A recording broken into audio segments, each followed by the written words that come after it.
Perhatian kepada semua hadirin. Anda diminta untuk menghidupkan kamera masing-masing kerana majlis akan bermula sebentar lagi. Perhatian kepada semua hadirin.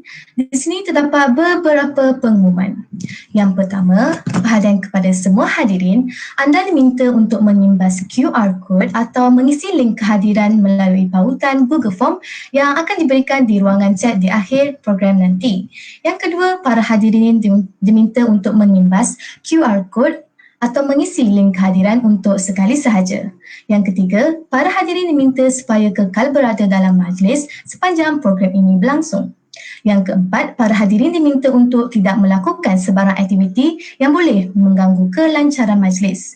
Yang kelima, bagi memastikan kelancaran majlis, para hadirin diminta untuk mematikan mikrofon masing-masing dan hanya menghidupkannya apabila perlu. Kerjasama daripada pihak anda amatlah kami hargai.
Yang berbahagia, Puan Mazwin binti Kamaruzaman, Penat 1 Persatuan Pelajar Pemakanan dan Dietetik NADA, merangkap panel penceramah program Supporting Children's Optimal Growth 2021 Siri 1.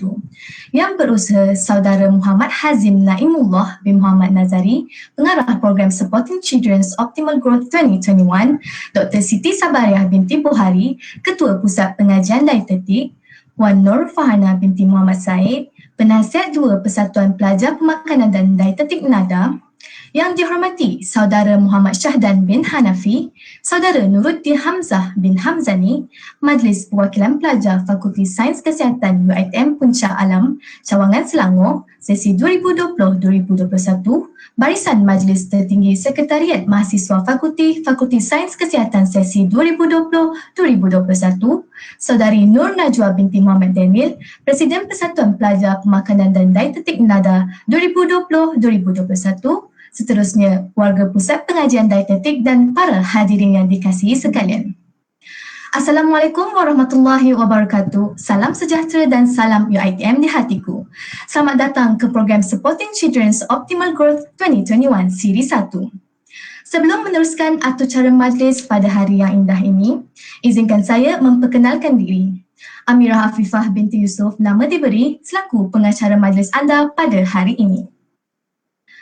Tanpa melenggahkan masa lagi, marilah kita bersama-sama menyanyikan lagu Negaraku dan Wawasan Setia Warga UiTM. Para hadirin diminta untuk mematikan kamera dan berdiri bagi menyanyikan lagu.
Bersatu kita warga UiTM, kita bangsa perkasa, taat dan setiaku untuk negara, penuh semangat wajar.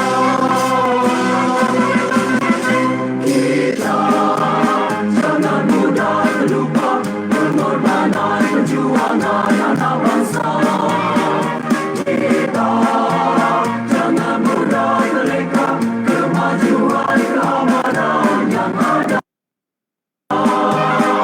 Kita berterima kasih pada pemimpin-pemimpin negara. Kita rasa penuh bersyukur kerahmat dan kemuliaan darinya. Kamilah pendukung pewaris bangsa, kamilah penjaga bangsa Malaysia, kamilah warga berwawasan untuk negaraku.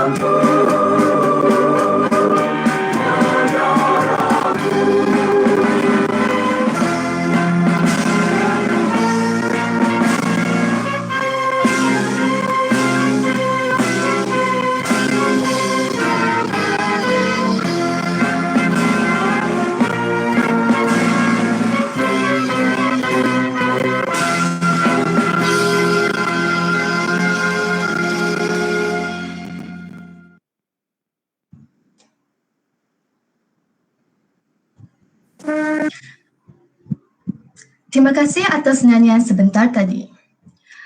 Bunga mawar cantik tersemat, dipetik gadis di tepi titi. Dan doa dibaca memohon rahmat, moga majlis sentiasa diberkati. Bagi memberkati lagi majlis kita pada hari ini, majlis dengan segala hormatnya menjemput saudara Muhammad Nur Ashraf bin Samsudin bagi mengetahui bacaan doa. Dengan penuh takzimnya, mempersilakan.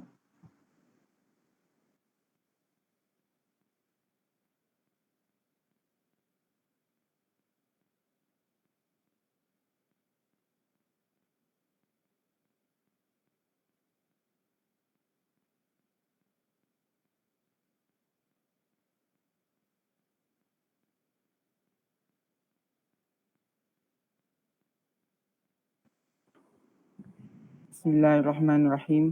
Alhamdulillahirabbil alamin. Wassalatu wassalam sayyidina Muhammad wa ala alihi wasahbihi ajma'in. Ya Karim ya Wadud, sesungguhnya kami berhimpun pada hari ini bagi menyatakan kesyukuran di atas kurniaan-Mu yang tidak ternilai. Jadikanlah kami hamba-hamba-Mu yang sentiasa bersyukur sama ada nikmat yang sedikit, lebih-lebih lagi nikmat yang melimpah ruah kepada kami. Ya Allah, Ya Rahman, Ya Rahim, Engkau berkatilah dan rahmatilah perjalanan Majlis Supporting Children's Optimal Growth pada hari ini. Sesungguhnya Engkau yang maha mengetahui bahawa kami di sini menimba ilmu-ilmu yang sangat luas bagi mengembangkan ilmu pengetahuan kami sebagai hamba-Mu yang Engkau redai. Justru berkatilah dan rahmatilah perhimpunan kami ini. Kurniakanlah kepada kami ilmu-ilmu, sinarilah hati kami dengan cahaya dan hidayah-Mu, semoga dengannya kami mudah menerima dan menghayati serta menggunakannya. Ya Zal Jalali wal Ikram, kurniakanlah jua kepada kami kesihatan anggota, kecerdasan minda, ketenangan jiwa, kekuatan semangat. Semoga dengannya kami mampu mendepani cabaran, berdaya saing dan mampu mengangkat martabat diri, keluarga, masyarakat dan negara. Rabbana atina fid dunya hasanah wa fil akhirati hasanah wa qina adzabannar. Wassallallahu ala Muhammad wa ala alihi wa sahbihi wasallim. Walhamdulillahirabbil alamin.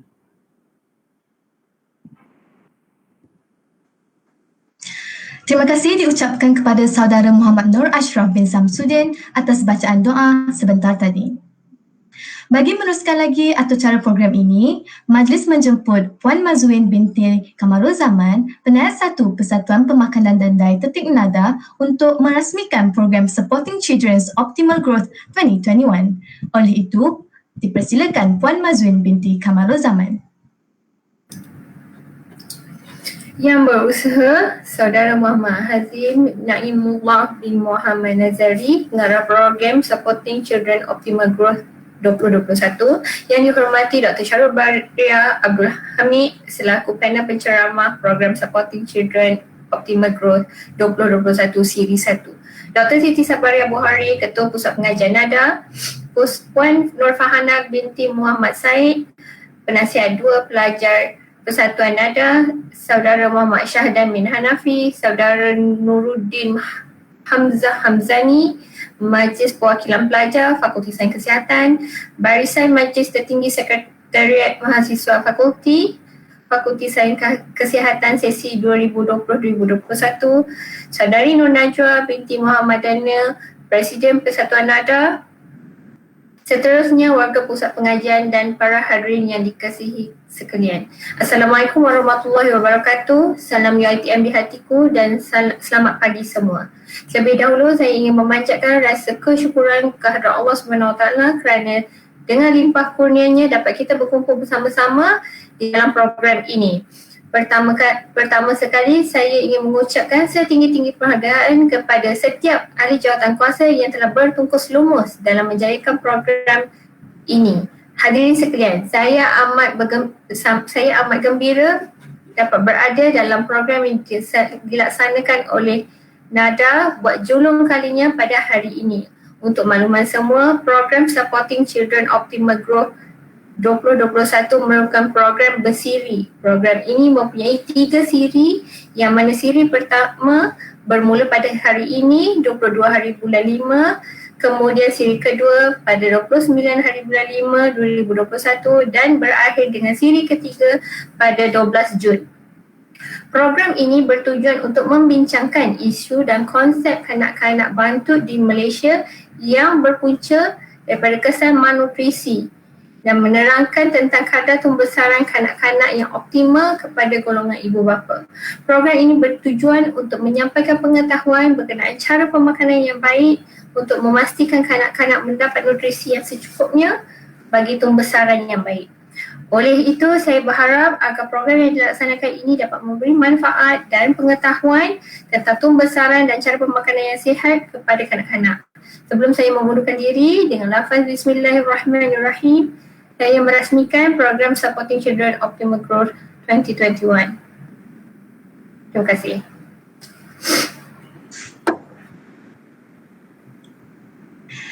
Sekalung penghargaan diberikan kepada Puan Mazwin untuk perasmian majlis sebentar tadi.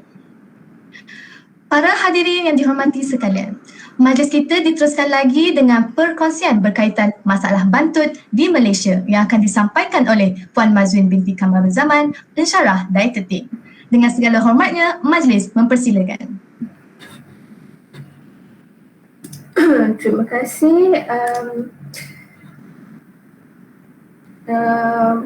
Moderator of the event.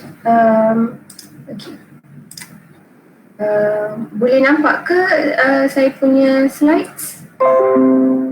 Boleh, Madam. Okay, terima kasih.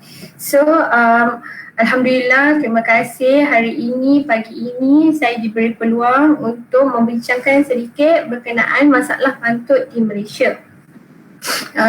Sebelum kita mengupas lebih lanjut berkenaan bantut, isu bantut ni, kita kena tahu apa definisi bantut. Bantut ni adalah apabila seseorang kanak-kanak itu mempunyai ketinggian yang tidak normal berbanding umur.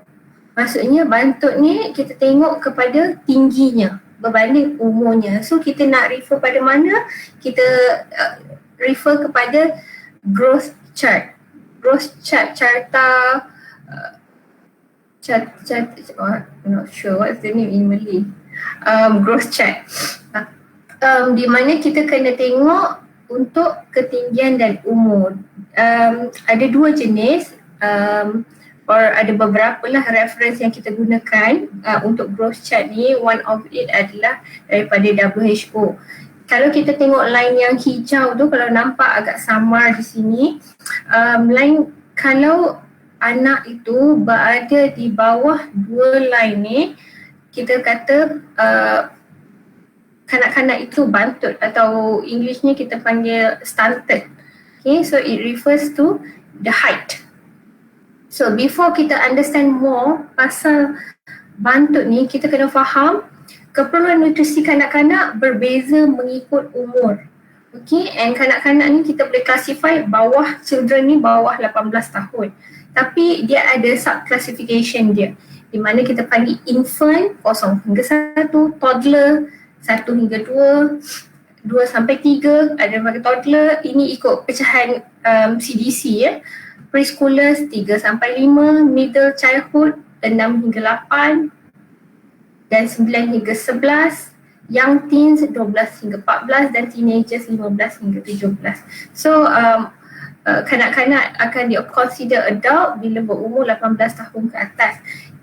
Untuk pengetahuan tuan-tuan dan puan-puan, di setiap peringkat umur ni, pemakanan keperluan nutrisi kanak-kanak adalah berbeza. Dan ini kita boleh rujuk kepada buku yang dikeluarkan oleh Kementerian Kesihatan Malaysia, iaitu Recommended Nutrient Intakes for Malaysia, RNI. And buku ini boleh didapati online. So ia boleh di-download untuk laporan penerangan terperinci berkenaan keperluan pemakanan, keperluan nutrisi bagi mana-mana peringkat umur.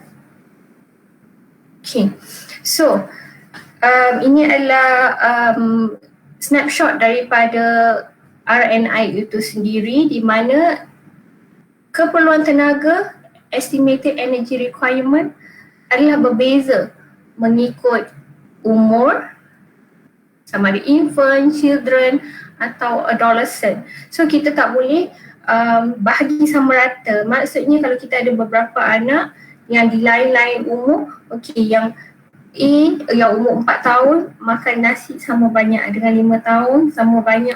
Kekerapan mungkin berbeza, jenis makanan berbeza sebab keperluan makronutrien, karbohidrat, fat and protein berbeza. Begitu juga dengan mikronutrien adalah berbeza. Okey. So bagaimana keadaan bantut di Malaysia? So ini adalah Keratan Akhbar 2019 tulis kanak-kanak Malaysia lebih bantut daripada kanak-kanak di Gaza.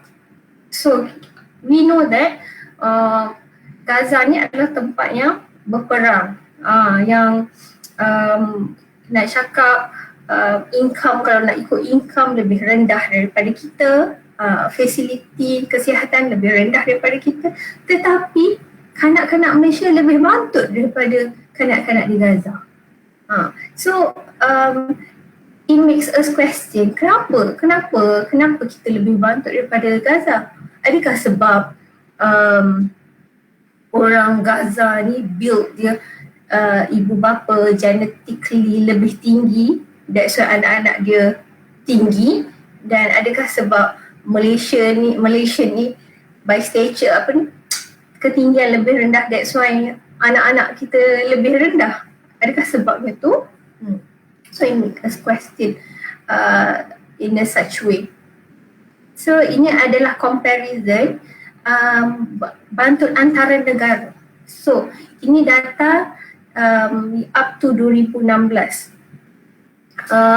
di mana data ni dapat daripada NHMS yang lepas, di mana bantut kita 20.7%, whereby Gaza 7.4%. Ghana, maksudnya negara-negara Afrika, negara berperang, mungkin lebih kurang nantinya atau lebih rendah. So ini menunjukkan kadar bantut di negara kita tinggi. Malaysia ada dua masalah, both spectrum of malnutrition. At one spectrum, kita ada banyak kanak-kanak yang kurang berat, kurang tinggi, stunted, and at the other spectrum yang terlebih makan, kita ada masalah obesity, non-communicable diseases, kencing manis, darah tinggi dan sakit jantung. So we have both spectrum of problems lah. So and it seems that pada kita punya status bantut meningkat semula ke yang dari 1999. Daripada 1999 20.7, dan kadar bantut kita menurun, and then dia plateau, slow growth, and now dia naik semula ke 20.7.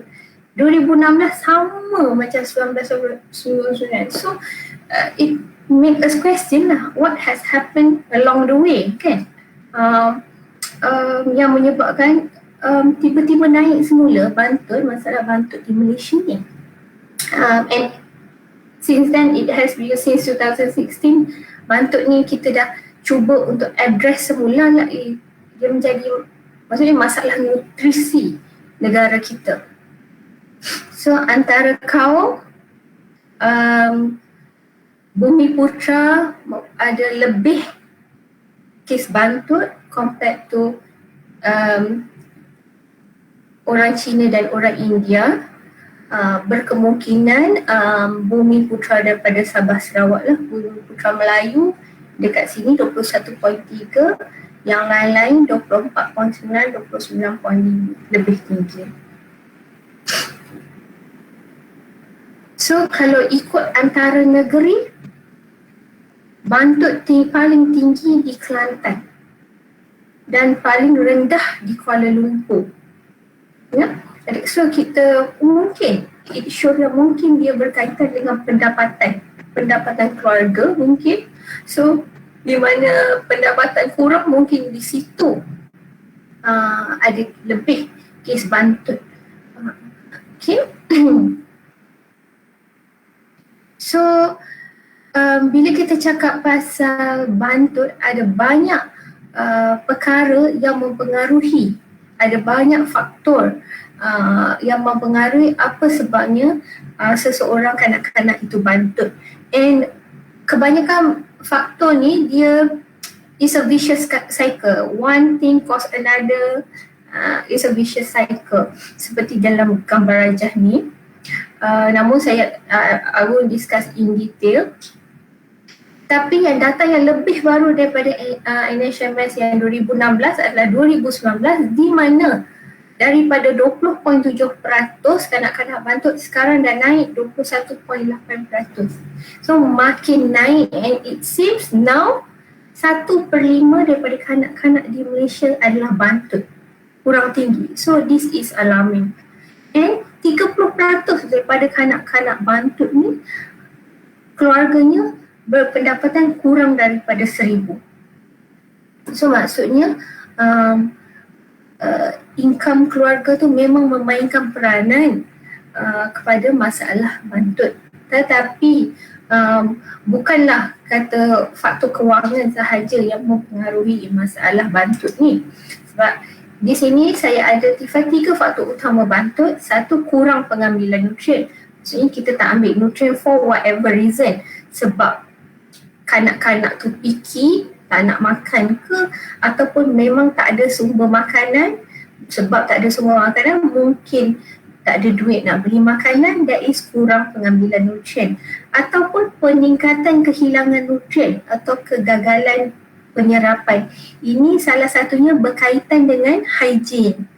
Mungkin tak bersih, ada infection, so tak dapat perlukan lebih dan susah nak serap bila keadaan badan di dalam keradangan, atau tidak dapat menggunakan nutrien kerana ada sakit-sakit lain, metabolism disease or masalah hormon. Okay. Tadi kita nampak ada slide KL paling rendah sekali bantut, tetapi in one study, dalam satu study dia tengoklah dekat KL ni semua tu memang rendah bantut ni. So dia buat study di PPR, Pusat Perumahan Kos Rendah. Okay, data warna kuning adalah Malaysia, biru adalah KL in general, dan oranye adalah spesifik kepada kawasan PPR, flat kos rendah di PKL. So kita compare yang biru KL dan PPR lah. PPR ni adalah flat kos rendah di KL. So di KL 8%, tetapi di flat di PPR 15% kurang berat. And bantut KL 11%, tapi di flat kos rendah double, 22%. So kena ada banyak sebab lah yang kita boleh andaikan kenapa kita postulate di kawasan flat ni lebih tinggi. Sebab kita kena faham apakah demografi, apakah karakteristik penduduk flat kos rendah ni. Di PPR yang terbantut 15%, yang terbantut melampau 15% dan terbantut 7%. Itu adalah 22%. Lebih tinggi daripada Malaysia punya average. And daripada graf ni kita nampak bantut pada umur yang lebih rendah 2 tahun lebih banyak peratusan bantutnya. Bila kita tengok oren dengan merah ni 15, juga dekat 4 tahun. Ini umur-umur yang, kenapa umur-umur ni di-highlightkan adalah umur-umur di mana kanak-kanak memerlukan support daripada ibu bapa untuk acquire food. Okay, and peratusannya tinggilah di sini. Walaupun and kita boleh nampak yang peratusan yang normal tu menurun as dia punya age, because pattern tu daripada kecil. That's why kita highlightkan 1000 days of life, 1000 hari pertama kehidupan. Di mana 1000 hari pertama kehidupan itu akan memberi a long lasting impact kepada kehidupan kita. 1000 tahun pertama itu refer kepada waktu pregnancy 9 bulan tambah 2 tahun pertama kehidupan. These 1000 days of life adalah the most crucial time untuk kita optimizekan nutrition, untuk kurangkan risiko, bantu untuk kurangkan risiko non-communicable diseases, obesity in the future. Okay, sebab apa kita nak kurangkan stunting?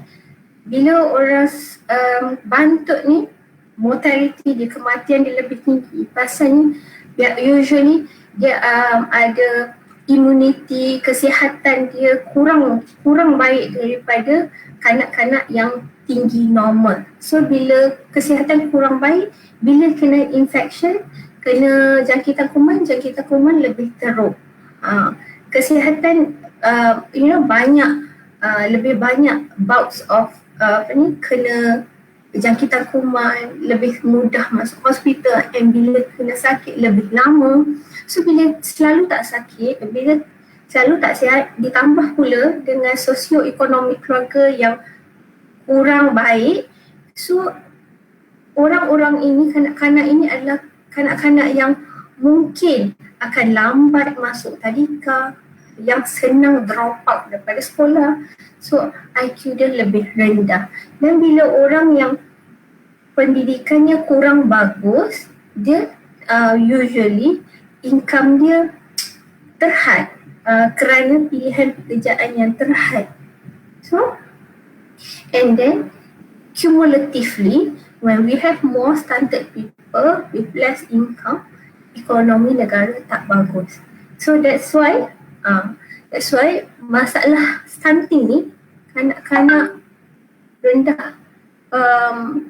rendah ni bukan masalah keluarga, ia adalah masalah negara. So as I mentioned before, stunting ni adalah masalah vicious cycle. Stunted baby yang kecil akan jadi stunted child, kanak-kanak yang bantut akan jadi remaja yang bantut, dan bila berkahwin akan menjadi ibu mengandung yang kurang kesihatan, kurang zat, malnutrisi, and ibu yang kurang zat akan melahirkan baby yang underweight, and the vicious cycle goes on and on. So that's why we need to put a stop pada masalah ini, because otherwise masalah ni akan makin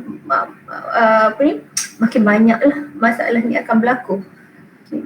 And now we have another another issue, which is pandemic.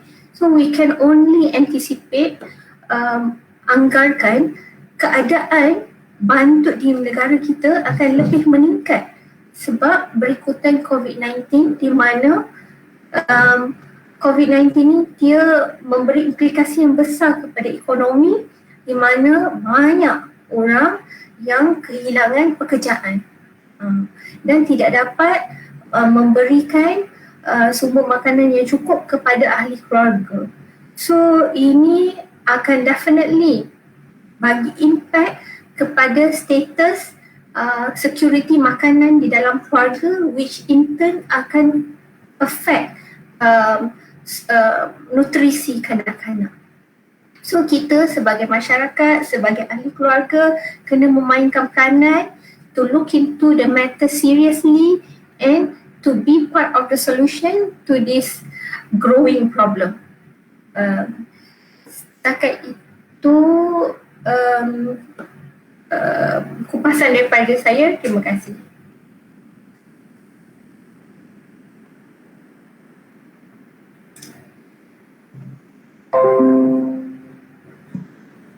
Baiklah, terima kasih. Kita akan tunggu sebentar untuk melihat jika ada soal daripada Facebook Live ataupun di Google Meet.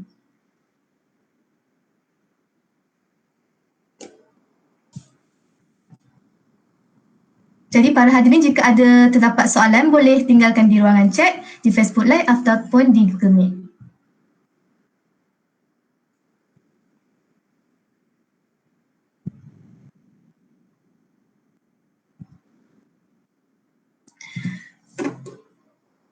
Baiklah, nampaknya tiada soalan untuk pembentangan sebentar tadi. Baiklah, majlis merakamkan jutaan terima kasih atas pembentangan yang diberikan sebentar tadi. Semoga perkongsian tadi dapat memberi sedikit sebanyak input yang bermanfaat berkaitan masalah bantut di Malaysia. Para hadirin yang dikasihi sekalian, majlis diteruskan pula dengan tayangan video berkaitan kenali malnutrisi, stunting and wasting yang telah disediakan oleh Laila Hawari binti Abdul Aziz, pelajar tahun 3 Dietetik UiTM Puncak Alam.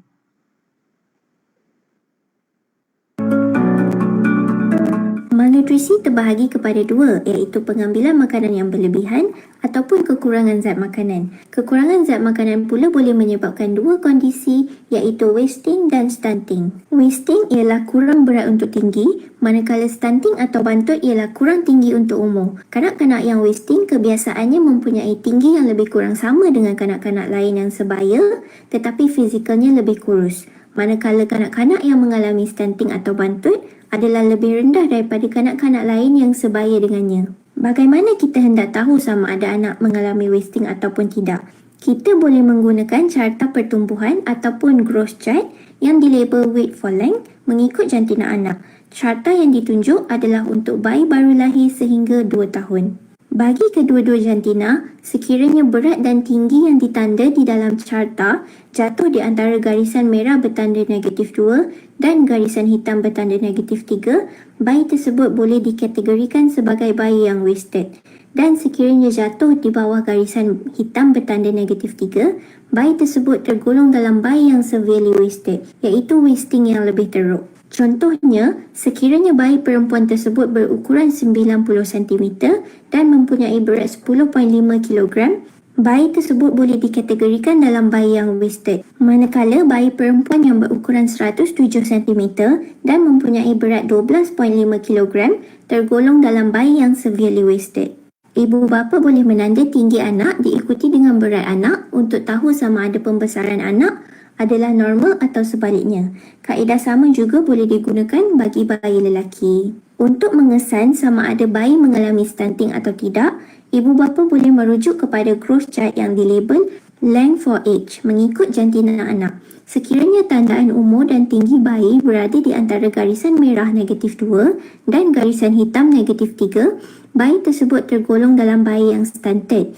Manakala, sekiranya tandaan berada di bawah garisan hitam bertanda negatif 3, bayi tersebut adalah severely stunted, iaitu stunting pada kadar yang lebih serius dan teruk. Contohnya, sekiranya bayi perempuan tersebut berumur 10 bulan dan berukuran 65.5 cm, bayi tersebut boleh dikategorikan dalam bayi yang stunted. Manakala, bayi perempuan yang berumur setahun 10 bulan dan berukuran hanya 75.5 cm, bayi tersebut tergolong dalam bayi yang severely stunted. Ibu bapa boleh menanda umur anak diikuti dengan tinggi anak untuk tahu sama ada pembesaran anak adalah normal atau sebaliknya. Kaedah sama juga boleh digunakan bagi bayi lelaki. Apa punca berlakunya wasting? Wasting terjadi apabila dalam masa yang terdekat, anak tersebut tidak mendapat makanan yang cukup yang berkemungkinan disebabkan oleh faktor kemiskinan, kurang kepelbagaian makanan ataupun kurang pengetahuan tentang amalan pemakanan yang betul. Apabila terbeban dengan masalah kewangan, kebiasaannya anak akan makan makanan yang sama pada setiap masa dan makanan tersebut biasanya padat dengan tenaga tetapi kurang kepelbagaian dari segi nutrien. Anak-anak perlukan nutrien seperti kalsium, lemak, zat besi, protein, karbohidrat dan juga vitamin. Dan semua nutrien ini boleh didapati dari gabungan pelbagai jenis makanan. Sekiranya anak hanya makan makanan yang sama tanpa kepelbagaian, dikuatiri anak tersebut tidak mendapat nutrien yang cukup. Wasting juga boleh terjadi apabila anak tersebut mengalami penyakit. Contohnya cerit-berit yang berpunca daripada persekitaran dan sumber air yang kurang bersih, serta kurang pengetahuan berkaitan cara penyediaan dan penyimpanan makanan yang betul. Apabila persekitaran tidak bersih, kuman akan mudah jangkiti badan anak dan anak akan mendapat penyakit yang boleh menyebabkan berat badan susut. Sekiranya makanan tidak disediakan dan disimpan dengan betul, Kuman boleh merebat di dalam makanan tersebut dan anak akan jatuh sakit sekiranya makan makanan tersebut. Wasting juga boleh disebabkan oleh bayi yang kecil atau rendah berat badan semasa lahir. Dan ini berpunca daripada masalah untuk mendapatkan nutrisi yang cukup daripada ibu ataupun faktor lain seperti genetik atau mempunyai kembar. Seterusnya, apa punca berlakunya stunting ataupun bantut? Bantut boleh terjadi apabila 3 perkara ini terjadi berulang kali atau berterusan. Anak kemungkinan mengalami bantut sekiranya berterusan kekurangan zat makanan yang mungkin berpunca daripada faktor kemiskinan, kurang makanan bernutrisi dan sakit yang berpanjangan. Bantut juga boleh terjadi sekiranya ibu kekurangan nutrisi semasa hamil. Anak dalam kandungan bergantung sepenuhnya kepada nutrisi ibu untuk pembesaran. Sekiranya ibu tidak menjaga pemakanan semasa hamil, anak mungkin tidak dapat nutrisi yang cukup. Bantut juga boleh terjadi apabila penyusuan ibu secara eksklusif selama 6 bulan tidak dimaksimalkan. Sekiranya keadaan tidak membenarkan penyusuan dari ibu, anak boleh diberikan susu formula supaya anak mendapat nutrien yang cukup untuk mengelakkan masalah pembesaran. Apa kesan sekiranya anak mengalami masalah wasting atau stunting? Nutrien yang tidak cukup akan mengganggu perkembangan otak kerana otak juga memerlukan nutrien untuk berkembang. Sekiranya otak kurang berkembang, IQ boleh menjadi rendah. Kurang nutrisi juga boleh menyebabkan sistem imunisasi yang lemah, justru anak akan mudah mendapat penyakit dan apabila anak sering sakit, anak mungkin tidak boleh mengikuti pembelajaran seperti biasa dan boleh menyebabkan prestasi pembelajaran yang kurang baik. Apabila dewasa kelak, anak yang tidak cukup nutrisi semasa kecil kemungkinan berisiko tinggi untuk mendapat penyakit seperti diabetes dan kanser. Kanak-kanak yang terbantut juga mungkin tidak akan mencapai ketinggian sepenuhnya. Salah satu cara untuk tangani wasting adalah dengan menambah baik nutrisi ibu semasa hamil.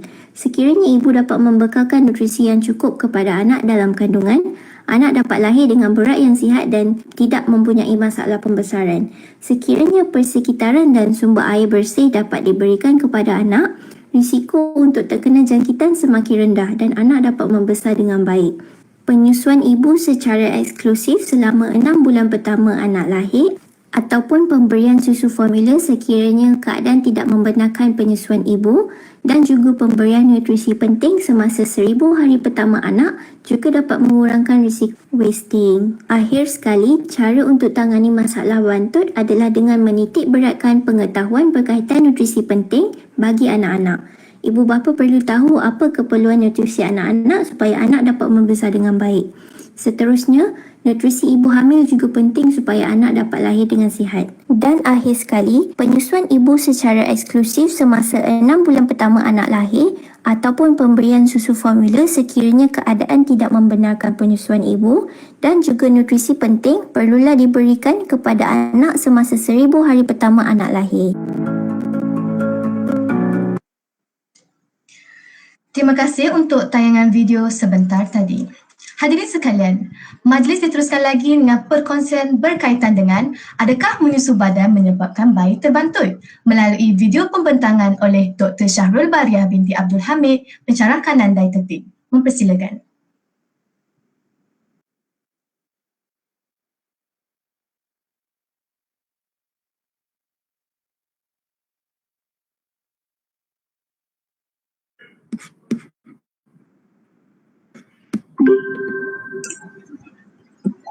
Assalamualaikum dan selamat pagi semua. Terima kasih Puan Pengerusi di atas pengenalan yang diberikan sebentar tadi. Jadi saya akan bincangkan berkaitan di antara penyusuan badan dan juga risiko berlakunya kebantutan. Okay, jadi sebelum tu saya ingin tunjukkan slide sebentar ya.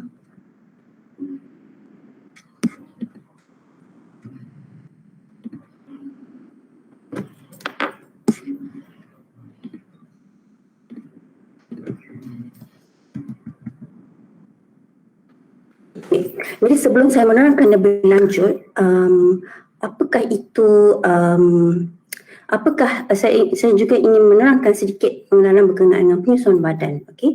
So penyusuan badan kalau mengikut WHO ataupun World Health Organization, di mana ia mengatakan bahawa ibu perlu memberikan susu badan secara eksklusif bagi 6 bulan pertama selepas 6 bulan pertama usia bayi dan diteruskan sehingga usia 2 tahun, tetapi bayi perlu diperkenalkan dengan makanan pelengkap sebaik saja bayi berumur 6 bulan, yang mana ia perlu disediakan yang bersesuaian, selamat dan juga berkhasiat. Okey. Dan apakah pula penyusuan badan secara eksklusif? Penyusuan badan secara eksklusif memberi maksud bahawa pemberian susu badan bayi hanya diberikan susu badan sahaja, sama ada daripada ibu, okey, melalui direct breastfeeding, ataupun ibu susuan, ataupun susu yang diperahkan, susu badan yang diperahkan dan diberikan dalam botol tanpa pemberian sebarang cecair ataupun makanan pejalan lain, kecuali ubat serta vitamins and mineral supplements seperti yang disyorkan oleh doktor.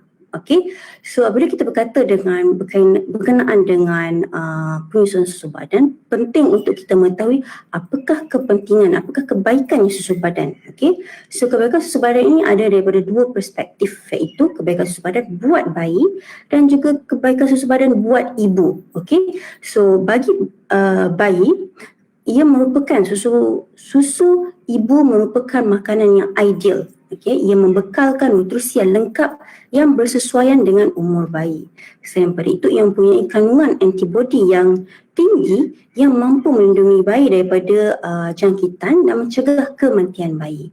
Selain daripada itu, susu badan juga mengurangkan risiko alergi pada bayi, mengurangkan risiko untuk bayi mendapat kencing manis, obesiti apabila meningkat dewasa kelak, dan disebabkan kandungan protein iaitu antara protein whey dan juga kesin yang seimbang mengikut keperluan bayi, ia membantu penghadaman bayi. Kerana apabila pada usia the first 6 months, sistem penghadaman bayi belum matang sepenuhnya. Okey, dan seterusnya pula, apakah kebaikan susu badan buat ibu pula?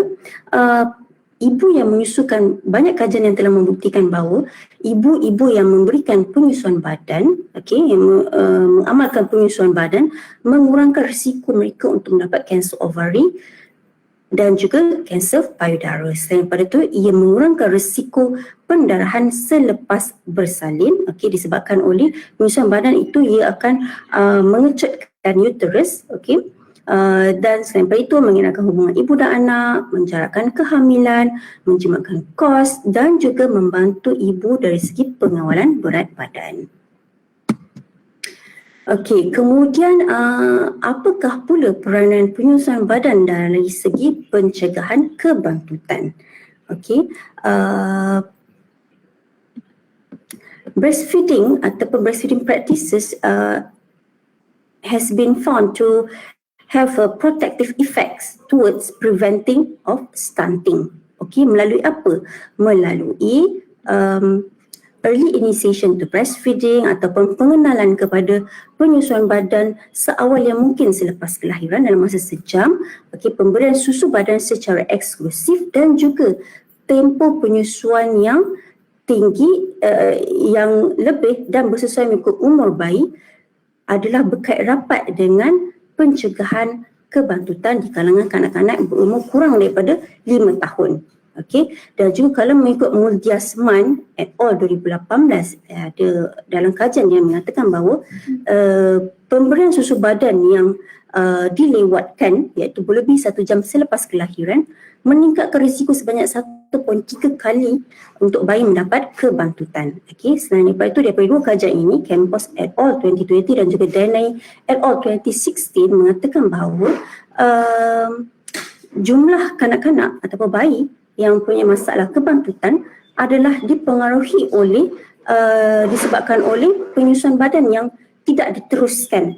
Okey, dan juga tempoh penyusuan badan secara eksklusif yang tidak sampai 6 bulan. Okey, sebabnya harus diingatkan WHO mencadangkan untuk diberikan penyusuan susu badan secara eksklusif pada 6 bulan pertama.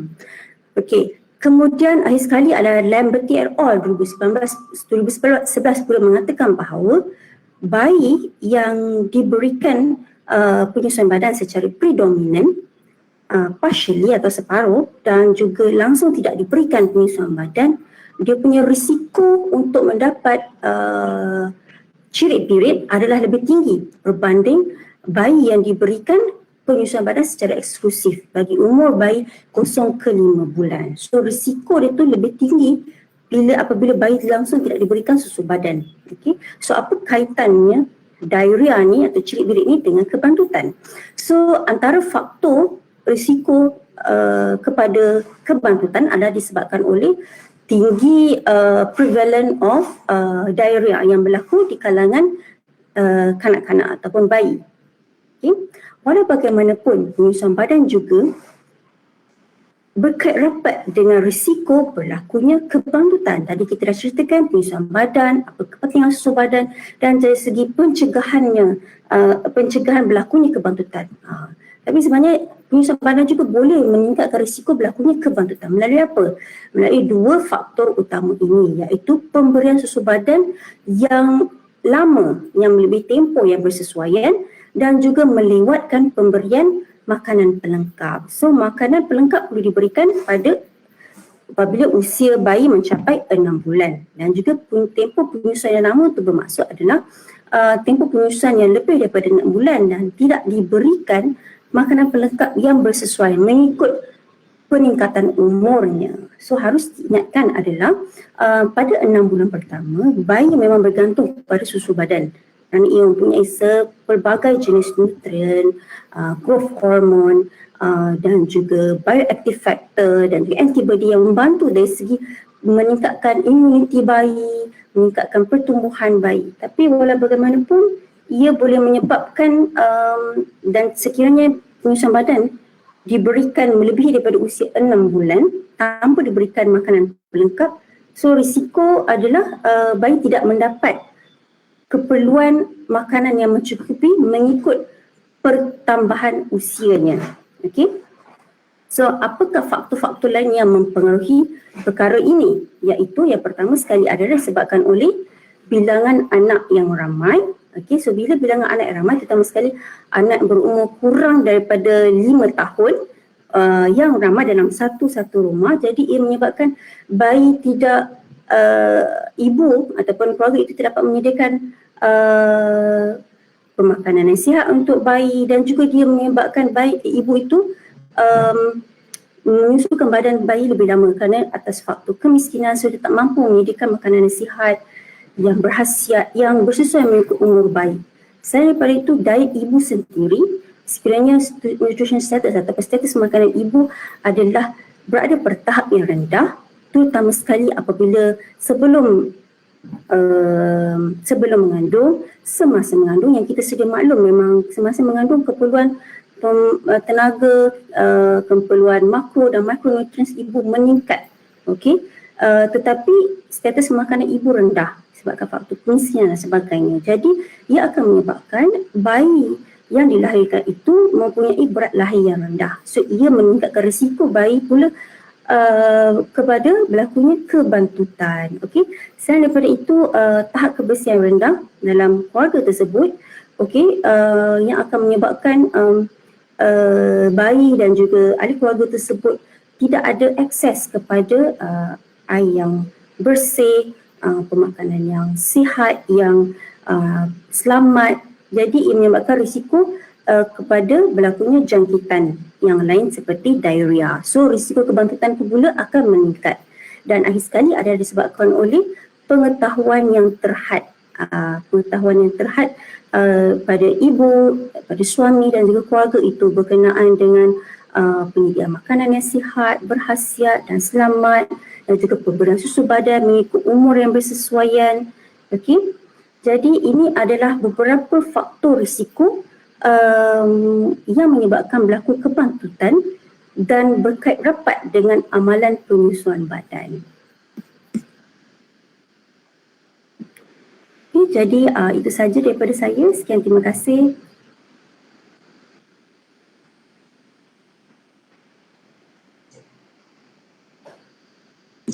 Majlis mengucapkan terima kasih atas perkongsian Dr. Syahrul Bahriah sebentar tadi. Seterusnya, majlis akan diteruskan lagi dengan tayangan video mengenai asas pembacaan Carta Pembesaran yang disediakan oleh Muhammad Ammar bin Zulkifli, pelajar tahun 3 Dietetik UiTM Puncak Alam. Selamat sejahtera.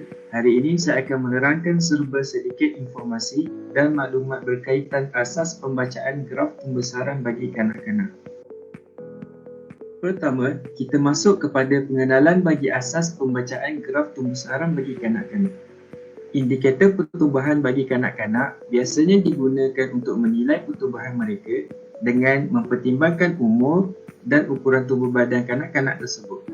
Perkara ini dilakukan adalah bagi tujuan pemeriksaan, penilaian dan pemantauan kadar pembesaran kanak-kanak. Terdapat 4 cara atau teknik yang boleh digunakan oleh para ibu bapa untuk membaca graf pembesaran, iaitu dengan mengukur panjang tinggi untuk umur, berat badan untuk umur, berat badan untuk panjang tinggi dan BMI indeks jisim badan untuk umur. Seterusnya, bagi memudahkan setiap pembacaan graf, kita perlu mengetahui fungsi bagi setiap bahagian pada sesuatu graf. Kebiasaannya, pada sesuatu graf akan ada 3 perkara asas, iaitu x-axis, y-axis dan juga titik angka di mana maklumat diplot pada graf. X-axis merujuk kepada garisan mendatar di bahagian paling bawah graf, manakala y-axis pula merujuk kepada garisan menegak di bahagian kiri graf. Titik diplot adalah titik pada graf di mana garisan x-axis dan y-axis bersilang. Titik ini memberi maklumat bagi sesuatu angka pada graf.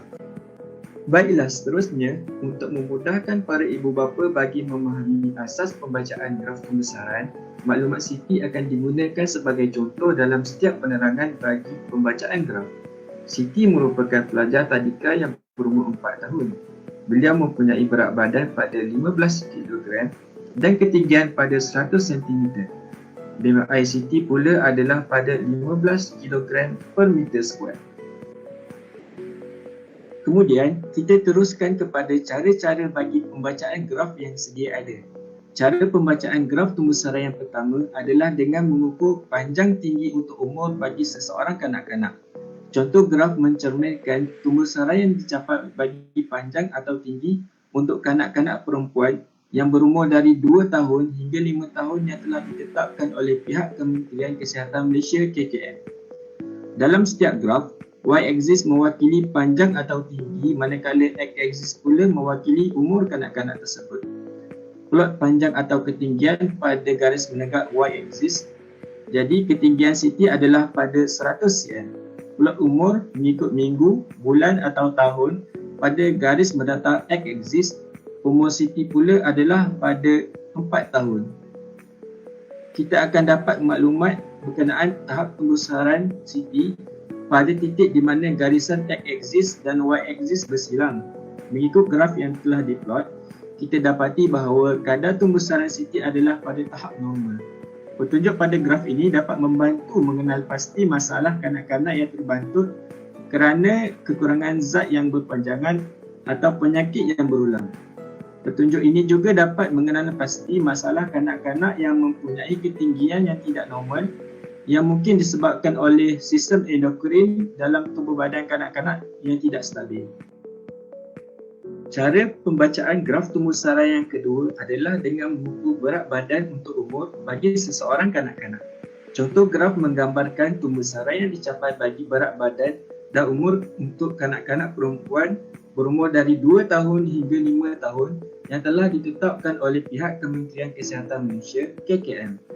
Dalam setiap graf, y-axis mewakili berat manakala x-axis pula mewakili umur. Plot berat pada garis menegak y-axis. Jadi, berat badan Siti adalah pada 15 kg. Plot umur mengikut minggu, bulan atau tahun pada garis mendatar x-axis atau ruang di antara garisan. Umur Siti pula adalah pada 4 tahun. Kita akan dapat maklumat berkenaan tahap pembesaran Siti pada titik di mana garisan x-axis dan y-axis bersilang. Mengikut graf yang telah diplot, kita dapati bahawa kadar pembesaran Siti adalah pada tahap yang normal. Petunjuk pada graf ini boleh digunakan bagi menilai kebarangkalian kanak-kanak mengalami kurang berat badan atau berat badan yang berlebihan pada tahap yang kritikal. Sekiranya kanak-kanak mengalami edema pada kedua belah kaki secara berlebihan akan meningkatkan berat badan dan mempengaruhi nilai semasa berat badan kanak-kanak. Cara pembacaan graf tumbuh sara yang ketiga adalah dengan mengukur berat untuk panjang tinggi bagi seseorang kanak-kanak.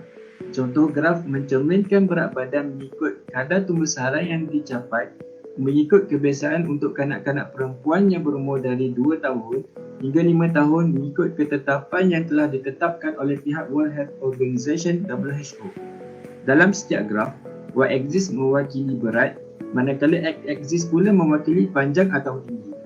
Plot berat pada garis menegak y-axis, jadi berat badan Siti adalah pada 15 kg. Pada y-axis, kita akan plot graf pada nilai di antara 14 kg dan 16 kg. Plot panjang atau tinggi pada garis mendatar x-axis atau ruang di antara garisan. Ketinggian Siti pula adalah pada 100 cm. Kita akan dapat maklumat berkenaan tahap tumbuhsaran Siti pada titik di mana garisan x-axis dan y-axis bersilang.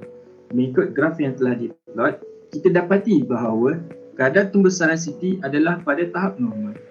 Petunjuk pada graf ini dapat membantu dalam mengenal pasti kanak-kanak yang mempunyai masalah kekurangan berat badan. Masalah ini biasanya berlaku disebabkan kekurangan zat makanan dan juga penyakit. Petunjuk pada graf ini juga membantu untuk mengenal pasti kanak-kanak yang berisiko untuk mempunyai berat badan yang berlebihan. Cara pembacaan graf pembesaran yang terakhir adalah dengan mengukur BMI, indeks jisim badan untuk umur bagi seseorang kanak-kanak. Contoh graf menerangkan cara bagi menentukan nilai BMI untuk kanak-kanak perempuan yang berumur dari 2 tahun hingga 5 tahun mengikut berat dan ketinggian mereka menggunakan jadual rujukan atau formula BMI iaitu kilogram per meter square. Dalam setiap graf, y-axis pula mewakili BMI, manakala x-axis mewakili umur. Plot BMI pada garis menegak y-axis, jadi BMI Siti adalah pada 15 kg per meter square. Plot umur mengikut minggu, bulan atau umur pada garis mendatar x-axis. Umur Siti pula adalah pada 4 tahun. Kita akan dapat maklumat berkenaan tahap tumbuhsaran Siti pada titik di mana garisan x-axis dan y-axis bersilang. Mengikut graf yang telah diplot, kita dapati bahawa kadar tumbuhsaran Siti adalah pada tahap normal. Petunjuk pada graf ini sangat berguna untuk pemeriksaan bagi menentukan kebarangkalian kanak-kanak tersebut mempunyai masalah kurang berat badan atau berat badan yang berlebih. Terima kasih untuk tayangan video sebentar tadi. Hadirin sekalian, majlis diteruskan lagi dengan informasi berkaitan pertandingan menghias bento. Di sini saya sertakan beberapa peraturan untuk menyertai pertandingan menghias bento. Yang pertama, pertandingan ini adalah terbuka kepada pelajar dari ketik UiTM dan juga golongan ibu bapa. Yang kedua, pertandingan ini berlangsung daripada 21 Mei sehingga 6 Jun 2021. Yang ketiga, setiap peserta haruslah menyediakan satu bento makanan yang berpandukan konsep suku-suku separuh dalam pemakanan. Yang keempat, para peserta hendaklah memuat naik satu gambar bento yang telah disediakan dengan menarik dalam pautan Google Form yang disertakan melalui QR Code. QR Code ini boleh diperoleh dalam poster pertandingan menghias bento. Yang kelima, sijil e-sertifikat akan disediakan kepada semua peserta dan juga hadiah berupa wang tunai akan diberikan kepada pemenang pertandingan. Yang keenam, pemenang akan diumumkan pada 12 Jun 2021 iaitu siri ketiga program ini. Hadirin sekalian, dengan berakhirnya pembentangan itu tadi, maka sudah hampirlah kita ke penghujung majlis ini. Oleh itu, hadirin diminta untuk mematikan kamera dan berdiri bagi menyanyikan lagu UiTM di Hatiku.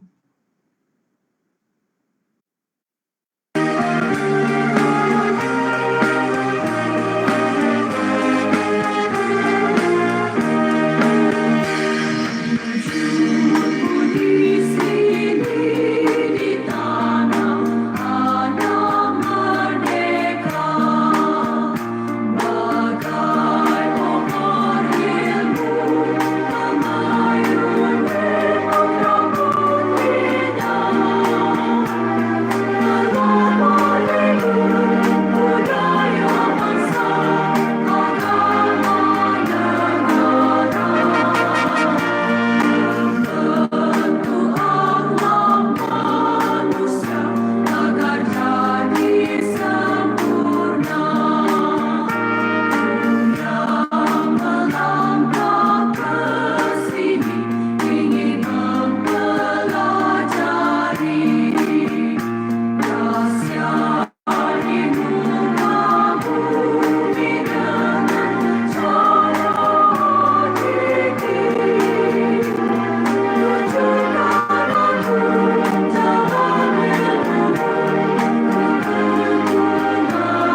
Terima kasih atas nyanyian sebentar tadi. Sebelum kita sudahi majlis kita pada hari ini, marilah kita bersama-sama merakamkan gambar kenangan dengan sesi fotografi. Oleh itu, hadirin dan hadirat sekalian diminta untuk membuka kamera dan senyum semanisnya untuk sesi fotografi.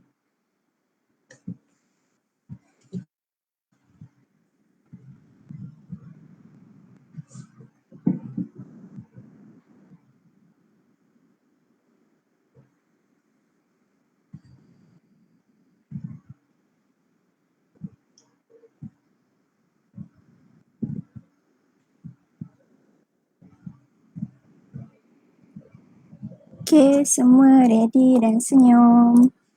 1, 2, 3.